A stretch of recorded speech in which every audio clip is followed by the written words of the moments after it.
Let's take a look at how I built this fire pit table today. To build this fire pit table, I start by taking a propane tank I had laying around and cutting off the end.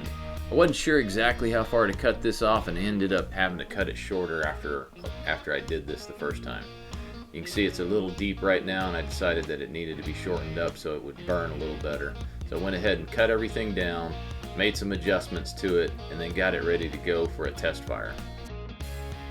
I clean off the tank and use a little bit of tape as a line once I get it marked where I'm going to cut it to. It's a little easier to follow the tape when you're cutting with the cutoff wheel.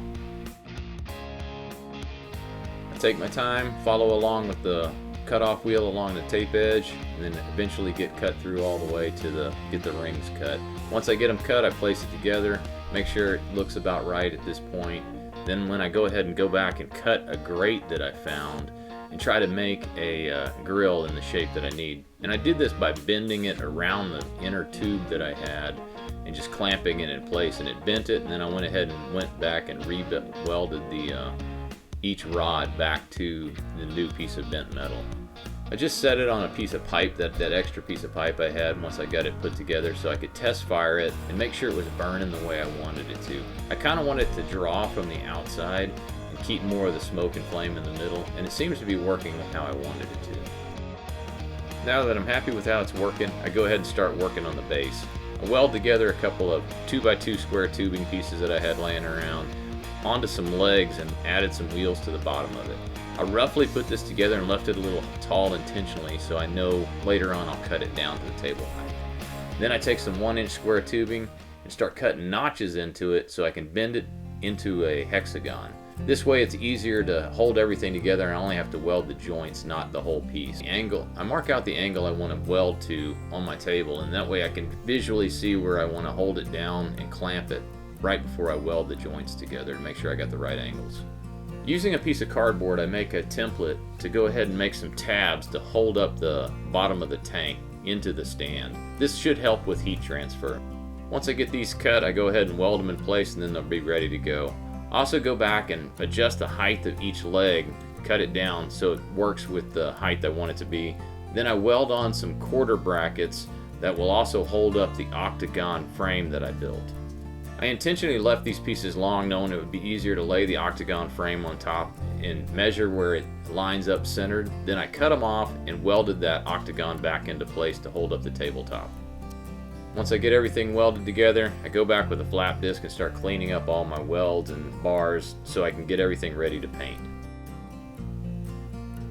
I went back over the frame and found a few places that I needed to add some finish welding to. Once I got all that done, I went ahead and finished cleaning everything up.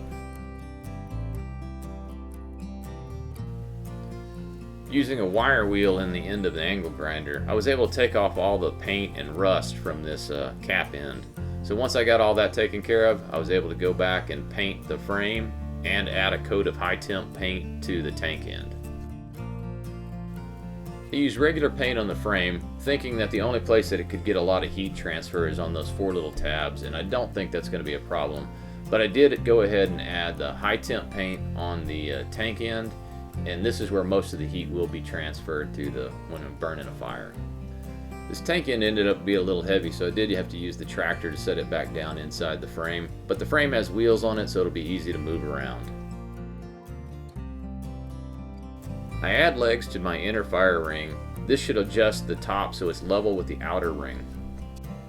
Now, using some 2x8s, I move on to making the tabletop.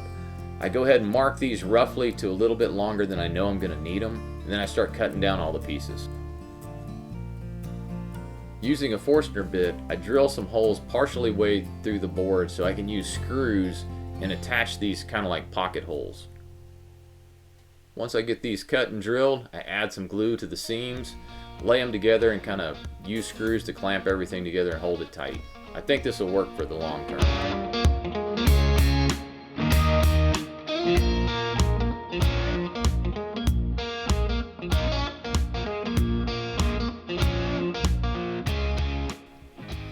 Now that I have my 4 rough sides put together, I take them outside so I have a little more room and lay them in position where I'm going to be able to lay the piece of ring I cut off on top as a template so I can cut the inner circle where the actual fire pit's going to be on the table. Once I get this all marked out, I use a jigsaw to go ahead and cut out the circle. My original idea was to have an octagon tabletop, but after building this, I decided to leave it a little more square just because it gave me a little more room on the side of the table, maybe for putting plates and stuff. Then I drilled some holes in the frame and mounted it from underneath with some screws, routed it and rounded over all the corners, and began to sand it. Now it's time to test fire it once again. The table seems to light really well, works good, doesn't seem like it heats up too much on the wood, so I go ahead and let it burn and go ahead and work on the process of cooking something just to see how it's all going to work together. Now that I have it at table height, it seems like it's really nice to sit around. It's not burning hot with that inner ring. It kind of prevents it from burning your face while you're sitting around the table. Plus it seems like it adds almost a smokeless effect where it does that draw from the inner to the outer ring. It gives you plenty of heat to cook with, and it works really good with skewers.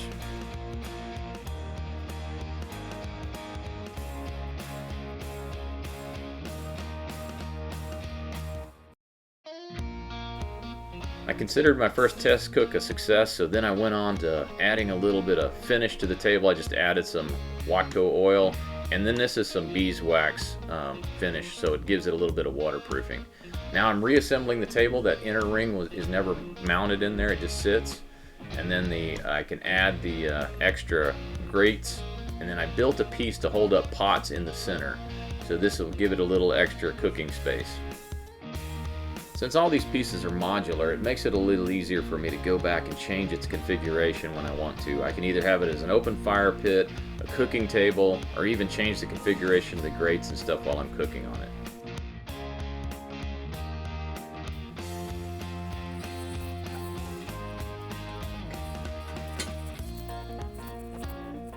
Really happy with how this fire pit table came out. It's going to be a fun addition to our backyard. Thank you for watching. Please like and subscribe.